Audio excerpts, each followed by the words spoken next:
Hey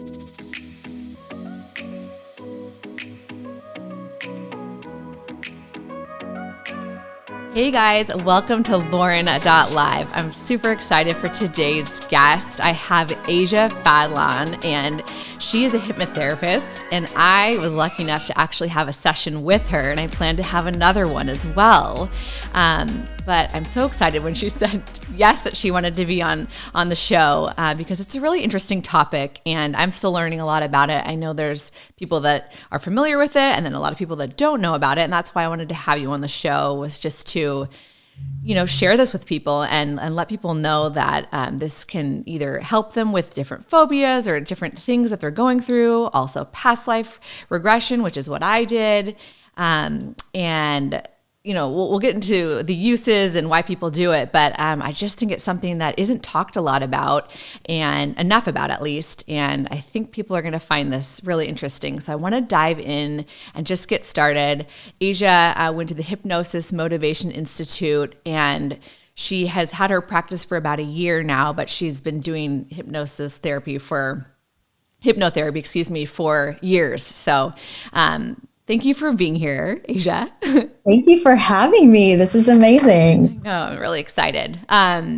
Let's dive into it. Let's do it.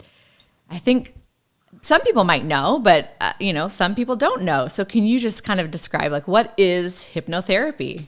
Yeah. Probably the number one question I get asked. Even I asked it too when I first got into this, what is it actually, because there's a lot of misconception about hypnosis, what it is and what it's not, and I always like to start with what it's not, in a way, right? We think of hypnosis as the stage hypnosis shows, right? Someone comes up on stage, the hypnotist snaps their fingers and someone's barking like a dog, right? That's usually what people think about, or, the clock, right? With the ticket. Yeah. All that is not really what it is. The stage hypnosis show there, it's fun. It's for entertainment. There's a degree of hypnosis, but it's not what you would see in a hypnotherapy setting. So there's a big difference between hypnosis that you see on TV and in a therapy session.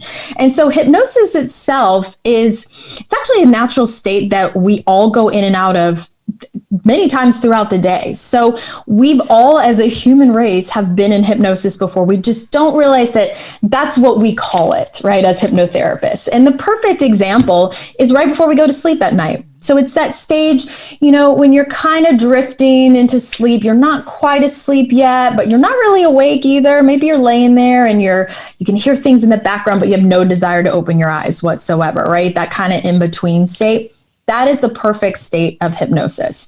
And another time is when we're driving, right? Have you ever had those times when you're driving, Lauren, and you're kind of zoned out for a moment? And you're like, wait a minute, I just passed my street. I've been on it a million times. Yeah, right. It's kind of scary. That happened to me the other day. That's a perfect example. So we're not asleep. We're not in some magical state. We just kind of, our minds become really hyper aware about whatever that thing is that we were thinking about, and everything else kind of just zones out. And so as hypnotherapists, we basically just guide you into that state, that natural state. And since your mind is more hyper aware, it's more likely to take in suggestions that are going to work for you or to get you towards your goals or whatever it is that you really want to work on, releasing fears, phobias, and really gain access to the subconscious part of our mind, because that's really where all of this stuff is, right? That's the juicy part of the mind. And so that's really what we do, is work on the subconscious part of the mind. And and it's magic. It's not magic, but it can work like magic. Totally. Okay. Yeah. And so just to kind of break it down for people that are kind of well, that was a lot. It's kind of in a way, like you're saying with the driving thing, it's almost like when you're in a daydream, like a lot of us do that throughout the day. You're super focused on one thing, but you're not really aware that you're doing it. It's kind of like that. Yeah, exactly. And there's many names for it. Athletes, they call it in the zone, right? When you interview an athlete, oh my God, that was the best play you've ever done. What happened? How did you do that? I don't know. I was just in the zone, right? We hear that all the time. That's true. Yeah. Okay. So that's another example. Yeah. And then again, just for certain people that maybe aren't as familiar with some of our jargon, like subconscious mind. So conscious is when you're conscious of what you're thinking, and subconscious is kind of, would you say it's kind of in the back of your brain and you're not really like, how would you describe that, I guess, for people? Yeah, definitely. That's another common thing too, that, we hear these words and sometimes we don't really understand them, right? So our conscious mind is basically where we're talking right now. Okay. That has all of our logic. It has all of our reasoning, our willpower. It's where we analyze things. We make judgments about things. So kind of that, analytical part of the mind, right? Yes. Where we're trying to figure things out, right? Researchers say that part of our mind, they don't know the exact percentage, but they say it's around 10 to 12% of our total mind power. Some say it's even less. If you're familiar with the work of Joe Dispenza, he talks about it's really 5%, which when you think about it, really not that much, right? So the rest of our mind is made up of the subconscious. And the subconscious doesn't think the same way. It doesn't have that logic, reasoning, willpower. The subconscious only knows what's familiar. Okay. So it doesn't know the difference between, good or bad or right or wrong. It doesn't analyze it in that way. It just says, this is what's familiar. And everything in the subconscious is everything that you've ever learned in your entire life. Right? All of your emotions, your memories, things you like, things that you don't like, your preference, your values, your belief systems. Those are all stored in the subconscious. And think of that as like autopilot, right? That's kind of just, it happens because it's known, it's familiar, right? We're not really aware because it becomes familiar. Going back to driving, a great example is, when you first drive a car, right? The very first time, maybe 16 years old, you're in your car and it's new to you, right? It's like, oh my God, I don't know what I'm doing. Got to put my hands on the steering wheel, make sure all the mirrors are in the right place. And you're very, very in your conscious mind because you're figuring it out, right? And so then what happens? You do it over and over and over again. Now what happens when you get in your car now? You don't even think about it, right? It's because it became subconscious. It was a subconscious behavior. You can get in your car now and it basically drives itself, right? We're talking on the phone, we're eating, we're, texting, which we shouldn't be doing, but we could do these other things because that has become an automatic kind of autopilot behavior. Right. But then it's kind of trying to figure out how to say this. You're not necessarily conscious about the subconscious. So like if you're not thinking about driving, but you're doing it. And so the whole idea would be we want to tap into the subconscious because we're not conscious about it. Does that make sense? Like that's the whole point, I think, with a lot of things with spirituality. I know that you're kind of spiritual. People can see that when they go on your website. And obviously that's a lot of the stuff that I talk about on this podcast is becoming more conscious. And that's why I wanted to do the past life was to tap into the subconscious and make it a current reality in the consciousness that I'm in this realm. And so it kind of gets tricky, but I think that's one of the main things we do here as spiritual beings is trying to tap into being more conscious, which can also mean you're working with the subconscious because a lot of traumas can live there, phobias, past life stuff that we may not be aware of in this life. And so just to kind of break it down, it is interesting to kind of really be conscious, but then you want to tap into the subconscious to make it, it's an infinity, but absolutely it relates to one another. And I think it's really important that we kind of like touch on that of just like, we got to be conscious about the subconscious because we're not, right? There's a lot of stuff going on that we're not aware of. Right. You're absolutely right. And, a lot of times these things get programmed, right? We hear that word a lot, especially kind of in the spiritual, these subconscious programmings, right? And it really is, because we're not aware that they're running the show. Right. And it like might be affecting something in this life, but we're not sure why. Right? Exactly. Yeah. Exactly. Yeah. So that's where a lot of fears come. A lot of phobias can get developed that way because of that programming that, and most of these things we learn from childhood, right? Usually between the ages of 0 to 8 years old, we're so highly suggestible at those times because think about children, right? They're learning everything for the first time, right? So if their experience is, let's say, for the first time is a negative one, that's going to impact all the choices going on in the rest of their life. Same with positive ones, right? If our first experience of love is a very, very positive experience, that's going to carry on to all the other experiences after that, right? Yeah.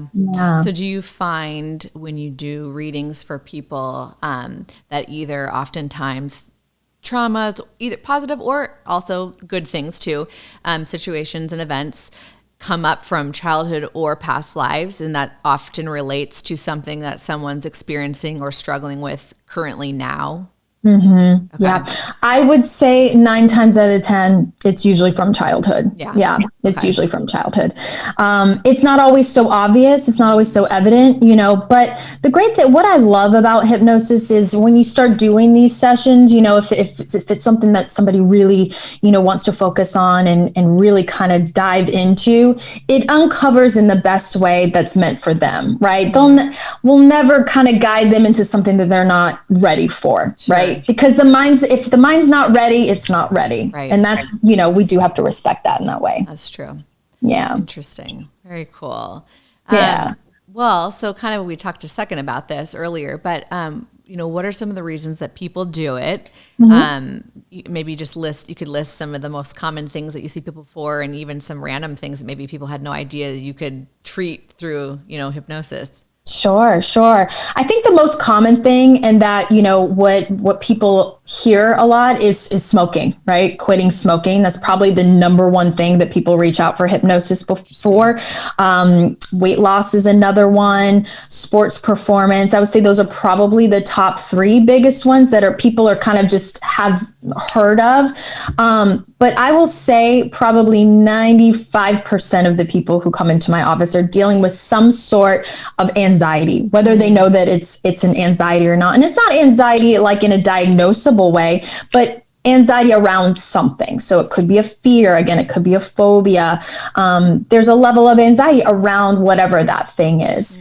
And it's usually just, again, from those subconscious programmings that, we've just become familiar with, that we have to, these learned behaviors. But I always tell people, if you learn this behavior, you can learn a new one, right? Or you can unlearn this behavior. We're always learning. The brain, the mind is so malleable. It's always available to learn new things. That's true. So, and I like that you said unlearn too, because that might be something that would help you, is unlearning, something that triggers your fear or whatever. Yeah. Right. Okay. And a big thing with that, like unlearning, is like, just giving an example of, fear of dogs, for example. We'll just use that one. I've had a couple people, that one's a pretty easy one to, kind of uncover, because it's usually, again, something in childhood. Maybe a parent was really afraid of a dog. And so that got passed on, right? The child learned, I have to be fearful of dogs, right? Even though there's not a cause, right? They never got bit by one, never had a bad experience with it, but that's what they learned, right? So by going back to that, they can unlearn that, hey, wait, that's actually not my belief. That was my parents' belief, or whoever it was. And I can choose a new one. Yeah, that's good. And I'll give, an example of something that I had a reading with someone else actually before we were introduced. And I had a hypnotherapy session where I have kind of a fear with driving on the freeway, and I'm still working on that to this day. Yes. We all have something, but of course, my mom had been afraid of doing that for a long time, and she's actually kind of tackling her fear, which is really cool right now. But I think I didn't have that fear my whole life, and then it just randomly a few years ago popped in, and I'm like, what? But I think in that session I kind of tapped into, maybe I took some of her fear on. And I don't know, I just think that's really interesting to, in the session we did something where we kind of gave the fear back to her in a way, because it's hers, not mine, but I was like harboring that in. So when you were talking about like if your parent was afraid of the dog, like that just made me think about that. There's probably a lot of people that aren't aware that some of the things they took on from like something in their family or... Yeah. Oh yeah, absolutely. And going to, your situation, you're saying if, you didn't have this fear for your whole life, but something might have triggered it, right? Where the mind now went back into your past and was looking for something. The mind's always looking for what's familiar again, right? The subconscious, always looking for what's familiar. So if you were facing a situation where maybe your fight or flight got triggered, maybe there was a reason for it, right? Sure. That response was what was familiar to you. And it's interesting, actually. I was in kind of a dazed driving, and then I kind of came to, and I'm like, oh my God. And then I started having that panic attack. So we were kind of talking about that daydreaming. Yes. That I wasn't focusing on something that's you have to be pretty safe when you're driving on the freeway, and then it came through. But again, I've done that before, so it was really interesting. Wonder why it popped in just suddenly. And this happens with people all the time. You have these new anxieties or fears that just pop in out of nowhere.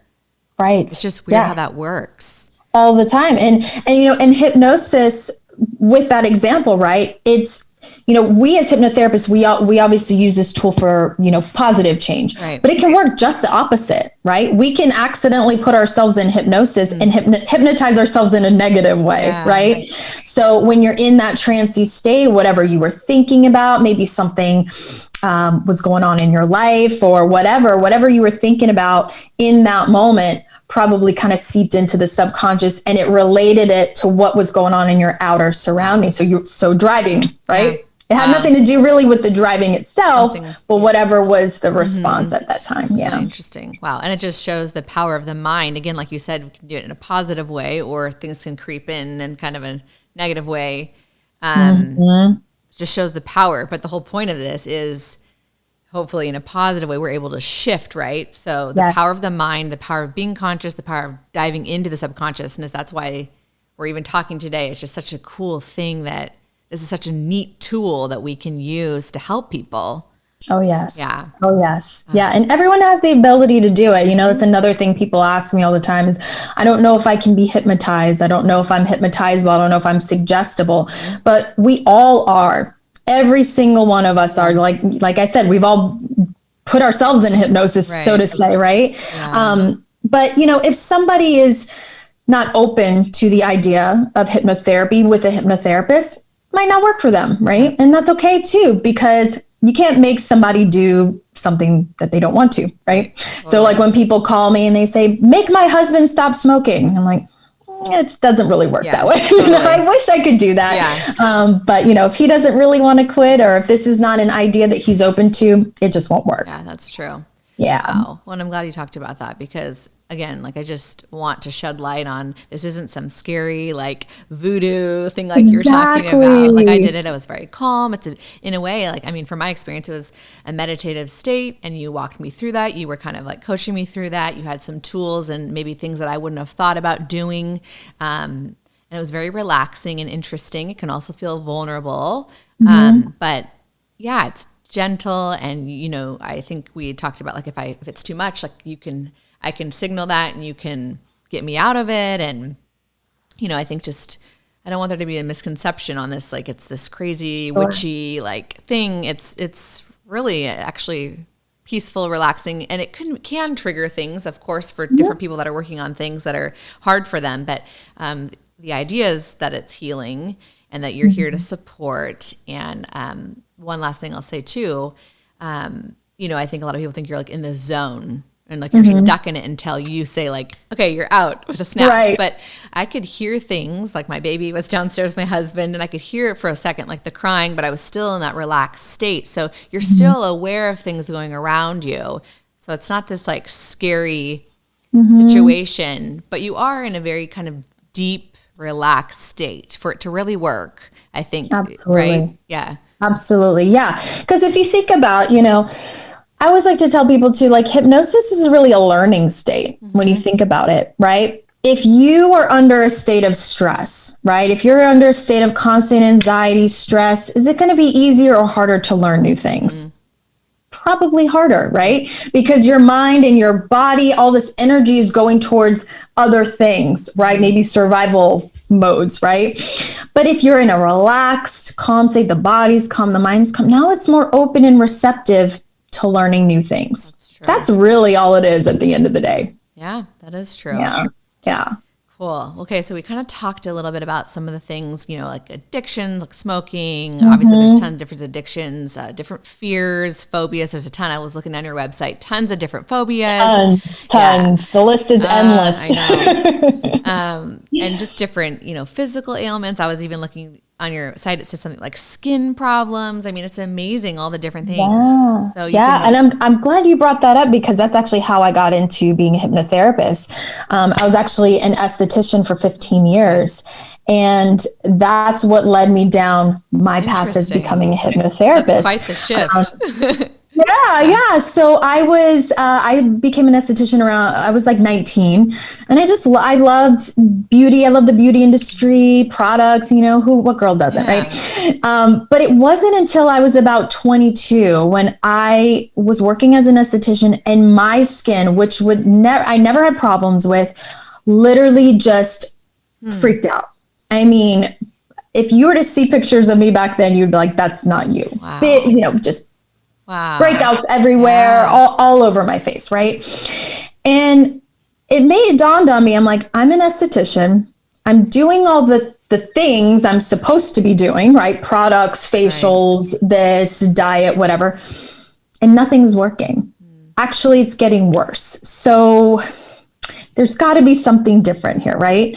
And so that led me down the path of looking into the more holistic side of it. Okay, what's really going on in my life? And it made me take a step back of what was going on. I was under a tremendous amount of stress, not with with a relationship, with work, a lot of different factors in my life were going on. I was going through this, I like to look back at and say a spiritual transition. So I'm very grateful for it.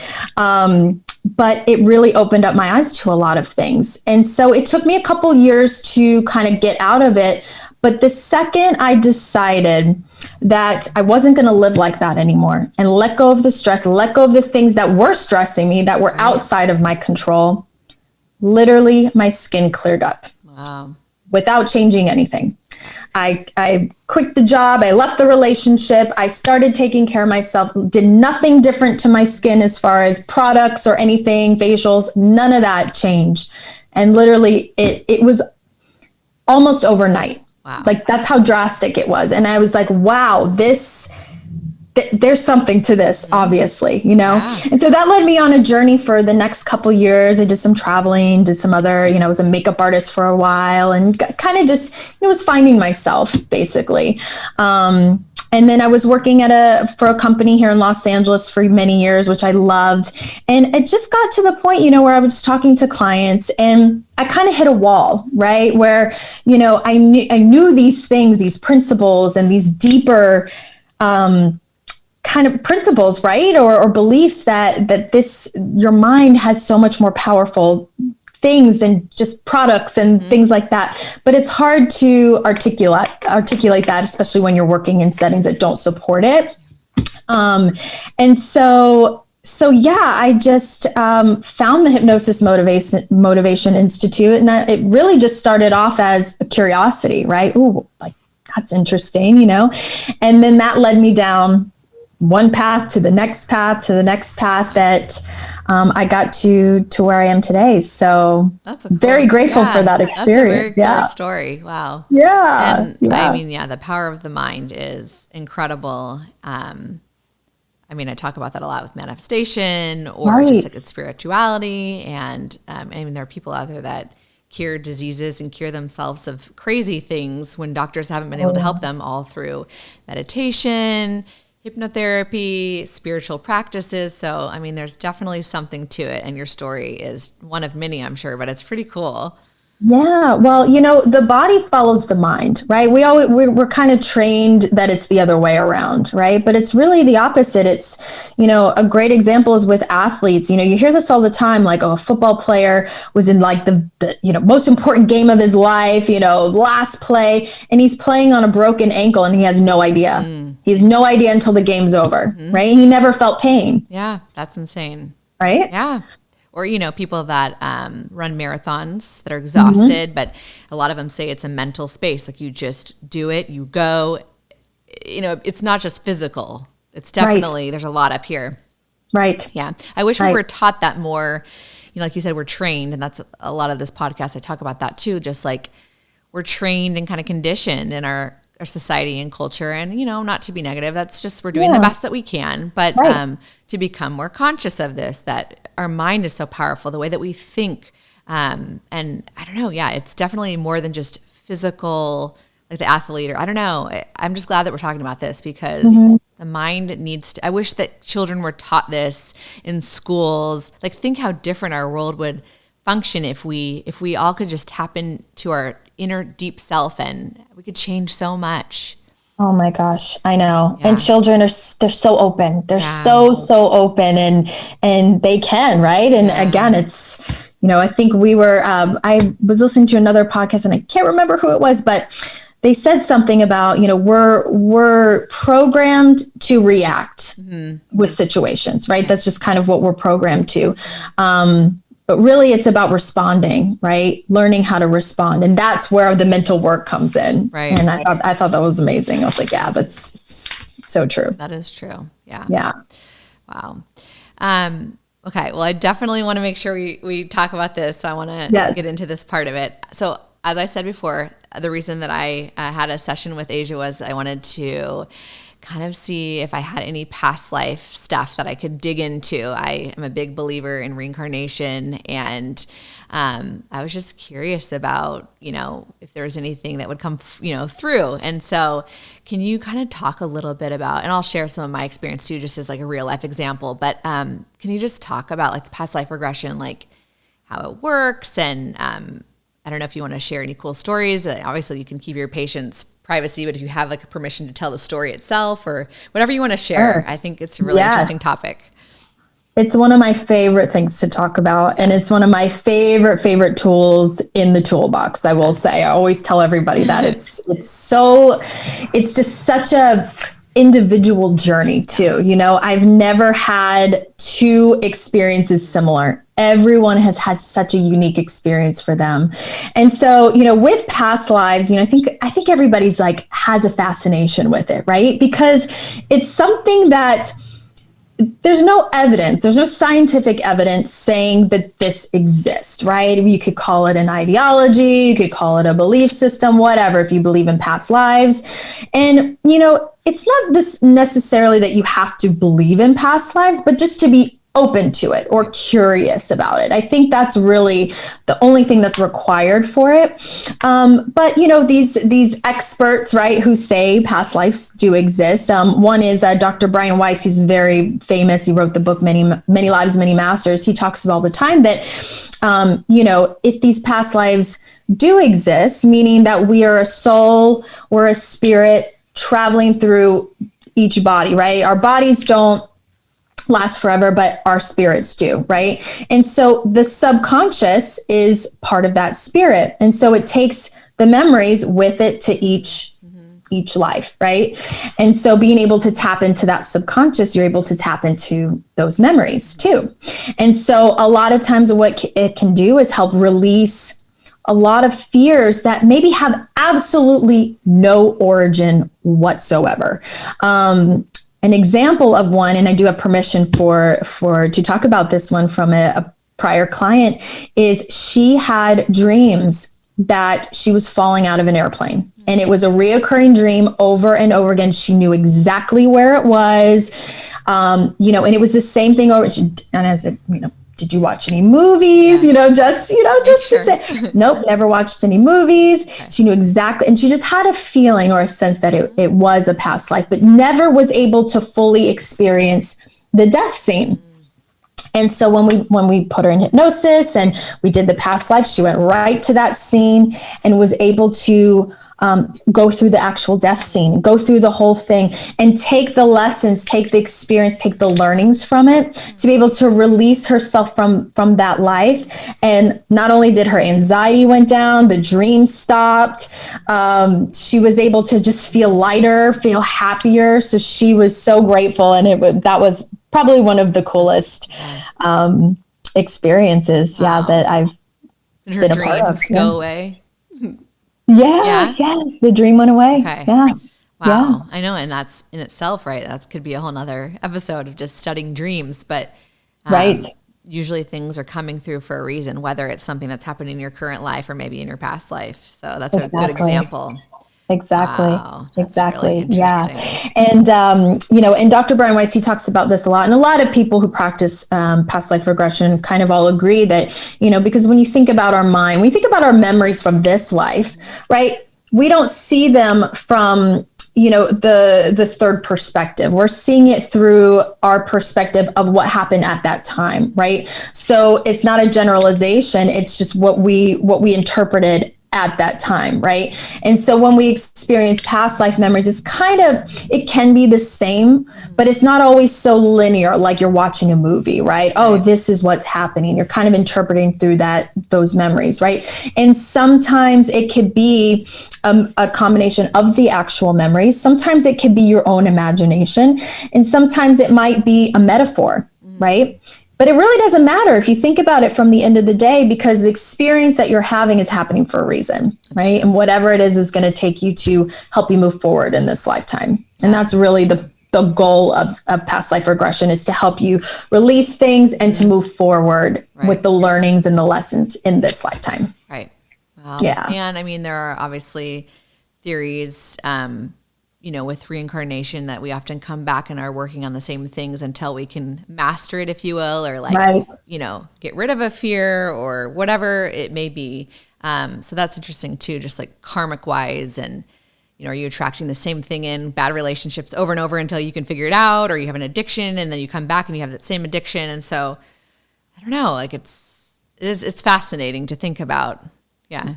It's so fascinating. And just the curiosity of it all is just, that in itself, just doing it for the curiosity part of it is really, really cool. And it's interesting. I know with my own experiences doing past life, I've done many of them on myself. But even with clients too, we think we have an idea of what it's going to be like, or an expectation. And it's usually the complete opposite, right? I think I might've told you the story of my very first past life I did. I was like, ooh, I bet I was like, someone in the 70s, this hippie chick, because I'm like very drawn to that decade for some reason. And no, that's not the past life it took me into. I was this, fat, hairy, Fred Flintstone looking man with these big, hairy hands and feet. And I was somewhere, it felt very like, I don't even know, the Netherlands maybe, or somewhere, very primitive, very, very, very primitive. And, when I came out of it, I'm like, there's no way, I don't know, just conscious, when I was in my conscious state, I'm like, I wouldn't have made that up myself. You know what I mean? Like, where did that come from? That's true. Wow. And you actually had told me that when we were doing our little consultation, but do you mind sharing about the hugging thing? Because to me, that makes it more, maybe people that are skeptical, that might make them be like, oh, that is interesting. That could be more like realistic. Absolutely. Yeah. So, it was a class I was doing when I did this first one, and they said, okay, go to your family, right? Go see who your family is. And, I was in this little like hut thing. I had a wife and 2 children. And when my wife comes up to me, she hugged me the same way that my husband hugs me. Wow. So it was the same feeling. Yeah. It was the same, just, I don't know how to describe it, because it obviously didn't look like him, but it was just the feeling, or the knowing, right? Now, whether, again, that's a metaphor, whether that was actually him. Yeah. Maybe we don't. Who knows? Know. Who knows? That's true. Okay. Yeah, but it was really cool. It was a really just cool to break experience. it down. So we have, in your meditation, you were hugging, in your past life, you were hugging your wife, but it's the same way that you hug your husband in this current life. So just to kind of summarize that for people. And then this goes into a whole nother little thing of like, there are theories that we have soul families. And I think I don't know if I've talked about this before on here, but oftentimes people that believe when you reincarnate, you come back and are in a soul's life that you had been in a previous life. So if it's true, or, not true, but if that happened to be the same soul as your husband now, that could have been like a sign that it was, right? So who knows? Absolutely. But, absolutely. And it's really cool to, have that idea, right? Why not? And I've read in different books, I think I referenced this before in one of my first episodes. I was talking about conceiving my daughter, and I read a book called Spirit Babies. I highly recommend to anyone who's thinking about having kids or trying to get pregnant or whatever. But he talks about soul families, and oftentimes spirits that are wanting to come in, you've already been with them before. So if anything, it's just a nice thought. But absolutely, I believe in it. So if it's for the positive, it's okay with me. Totally. Yeah. Well, I love that little hug story. That's really cool. Yeah. That was definitely one of the coolest. Something where it just kind of makes you feel like, okay, that's interesting. Yeah. It's very detailed too. It was very detailed, because at first I was like, okay, there's my wife, and then I'm hugging, and then I'm like, okay, this is familiar. Yeah, I know this, that's right? interesting. Everything else wasn't familiar, Sure. but that felt That is familiar. interesting. Yeah. Wow. Yeah. Yeah. Okay. Well, yeah. And so I had mentioned before, like I want to do another session with you. I had a little technical issue in it was my fault. My ear pods ran out. And so then I had to switch over to just the laptop, and then I kind of got out of my zone. But before that happened, I did tap into something, and who knows, but it just, I don't feel like I would just make it up. Like it was just coming to me naturally. And it's so interesting. I was a woman named Abigail, and I was back in kind of not as primitive maybe as yours, but I would say like, I don't know, Industrial Revolution or something where, it was a while ago. And I just remember seeing this guy that was like doing manual labor, like, I don't know what those, like the ironsmith, and again, very detailed, like he had muscles, and I was attracted to him. And at first I couldn't figure out what the relationship was, but I think it was a love interest. And I think there was something where we couldn't be together. I don't know if it was like a social aspect, like class differences. I don't know what it was, but we couldn't be together. And there was this longing to be with him. And then this is something that's really interesting. You had mentioned this before, to help people heal from traumas or different things. You always ask people, can we go to the death scene? And some people might be like, that sounds so morbid, but I think the idea around it is, right, you want to see how you died, because if you're carrying any of that trauma in this life, like you can release it. That's kind of the idea. And so Absolutely. I'm not sure, but I think I remember envisioning myself as Abigail dying on a, in bed, which wouldn't have been very, you always see in the movies, like a doctor comes to the house and you've got like diphtheria or something, but I think it might have been childbirth. I'm not sure, but that was what was kind of coming through. So I don't know. It's really interesting. That was just one of my little experiences, just to give, people an example of little different lives that could pop up, or, Right. So. Yeah. And another example from a client who I have permission to, he went into a life, it's somewhere in Asia, Southeast Asia, maybe.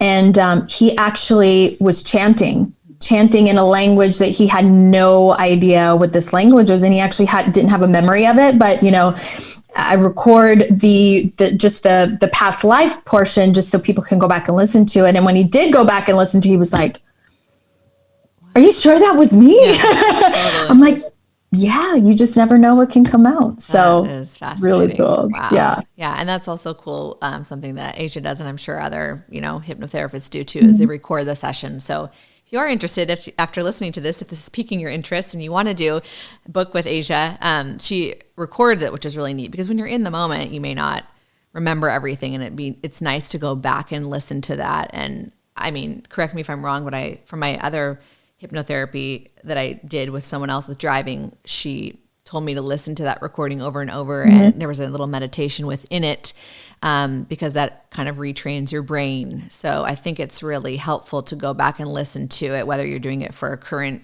phobia or something that you're working on, or a past life could also be helpful. Absolutely. And you always get new information every time, right? It's just all information, right? When you get some information, you might go back and find something new. It's kind of like, when you read a book once and it was so good, and then you go read it again and you're like, oh, wow, I didn't get that the first time. Or even watching a movie sometimes, I missed that part. It's kind of the same. Yeah, that's true. So like, I mean, there may not be like a definite answer, but if someone does have something that they're wanting to work on, and they feel like they've tried so many different ways, and they're curious about this, I know you probably can't put like necessarily a number on the sessions, but what, and I think it might depend too on how like serious of a phobia or how serious of an issue someone's working on, or whatever pattern they want to break. But like, how many times on average would you say, you can give kind of like a rough average, do people need to really kind of start improving? Can it be once, or does it usually you have to repeat, sessions? It really just depends. Okay. I know that's like such a broad answer, but everybody's different and everybody's situation's different. I will say when people are doing a past life, it's usually something, obviously there's the curiosity involved with it, but most people will do 1, two tops of those types of sessions. If they want to go back to a life that maybe they want to explore a little bit more, or maybe they didn't get as much detail as they wanted to, that they can absolutely do. But with a regular hypnosis session, let's say smoking or fear of needles, that's actually a big one now, it depends. I've had some people that really just were so ready to get rid of whatever this is, that this fear, this phobia, that one session, boom, done. Right. Not always the case. And there's no right or wrong. It's not a good or a bad thing. It's just that worked for them. Most people, if there's an sometimes there's layers to problems, right? It's not always the problem. That's really the symptom. And so it's kind of like an onion. You start peeling off these layers, and, it takes some time to peel off those layers. Again, you have to do it in a way that that you're respectful to the mind. And so when it's ready, that layer will unfold. So if someone's working, if someone's just general anxiety, right? If they have social anxiety, something like that, there's probably more layers to that. So I would say that average person does about 3 to 6 sessions, sometimes more, sometimes less, just again, depending what they want to work on. But that's about average, I would say. Yeah. Seems good. And then I had a question pop up when I'm trying to remember the past life thing. So when people, maybe they have like a second session with you, do they usually see different lives, or do they ever tap back into one that they had like opened, I guess, in the previous session? I would say, well, both, but I would say most of the time they go back to a life that they have previously experienced and maybe get more details, or maybe, relive something again that they maybe need more clarification on or more information on, but they will go into different lives. And you can, and it's actually a little bit easier that way too. The second session, if they do want to go back into a life, they can jump right back into there, usually pretty quickly. Okay. So that's interesting. So they definitely can go back in. So like if I wanted to try and go back and see more about Abigail, like it's definitely possible to do that. Exactly. That's fascinating, actually. Exactly. Yeah. Cool. And I remember you had said usually you kind of try to limit it to about 3 in a reading, unless, you're in one for a really long time, because then it can just get a little overwhelming, I think, right?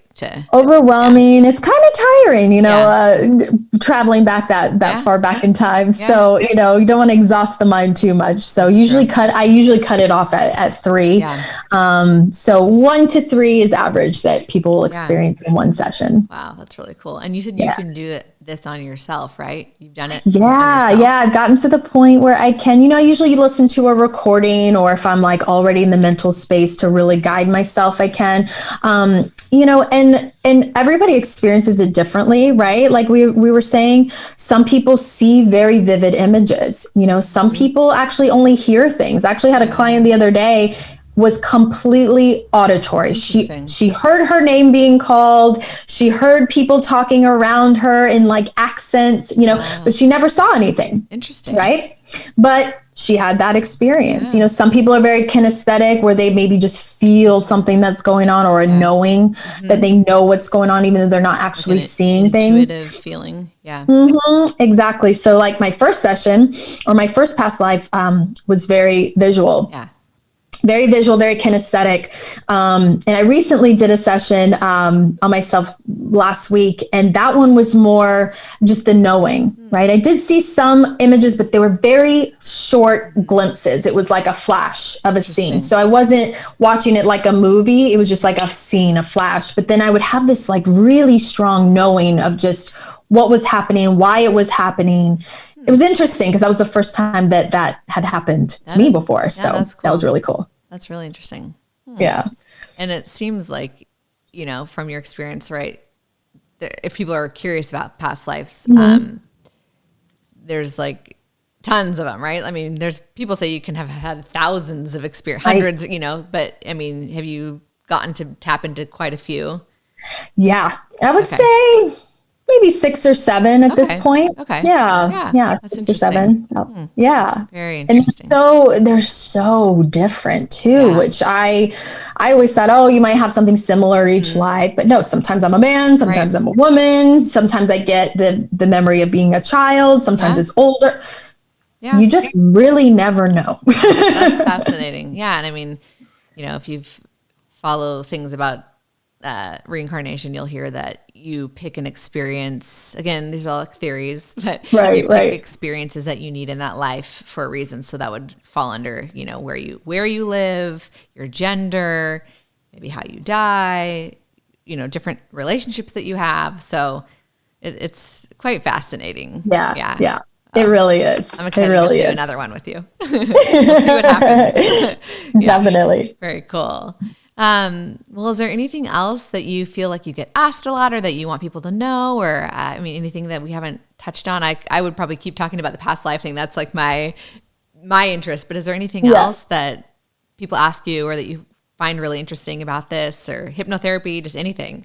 Yeah. I think we covered most of it, but I would say probably the most common thing is just, again, can I be hypnotized, right? Or is it possible for me? And again, your openness is really that's really the key of it. It's as a hypnotherapist or even with past life, it's not our job as hypnotherapists or past life regression therapists to prove to you that it exists, right? It's a waste of time, right? Totally. But if you're open to it, to that modality, it can definitely work for you. Yeah. And if anything, I remember in the beginning of mine, just like you helped me get into a really deep, great meditative state. And I think sometimes, I try to meditate. I don't always do the best job. We get busy and I strive to do it more, but even just having like the help of people like you, just to kind of remind you how to get into that state. And maybe you would say things that I wouldn't think to say to my, self.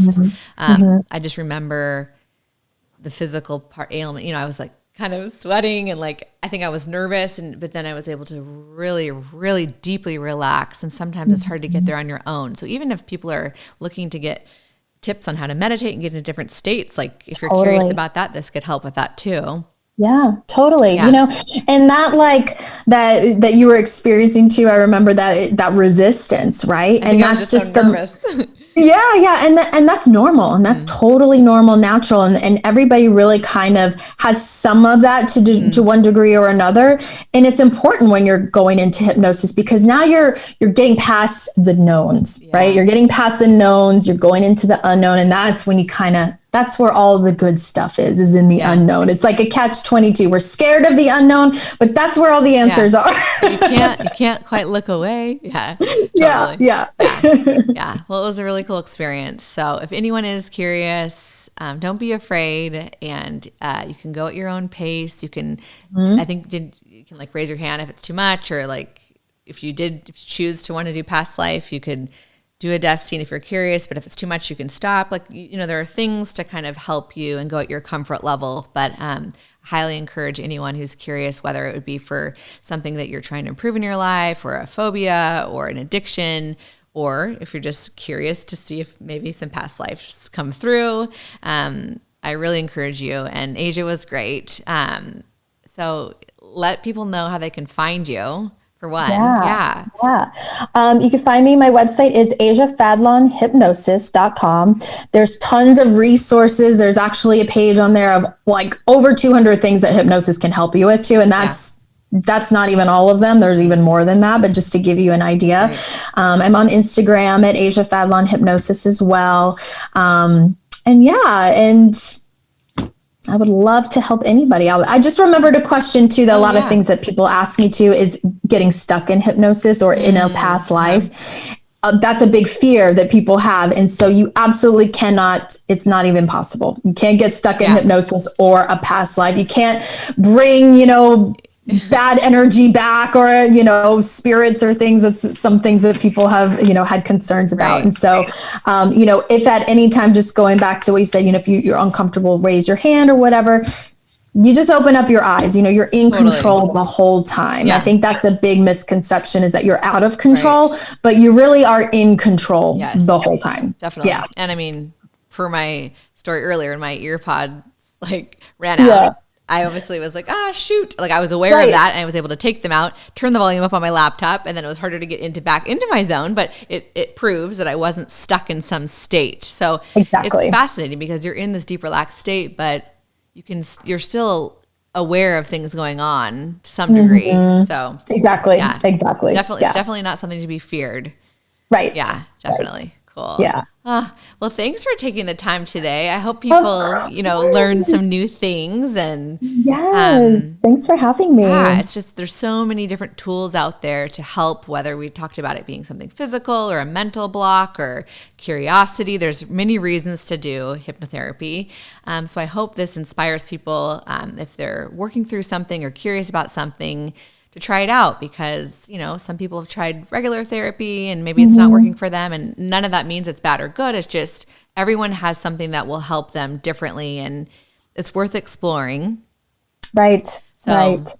yeah. And if you're ever curious, even just the smallest bit, just remember nothing can ever hurt by closing your eyes and imagining the superior future that you want to live. So I like that. That's a good tip. Yeah. I know. I always say we have everything that we need within. And so you, for instance, would just be helping someone tap into that.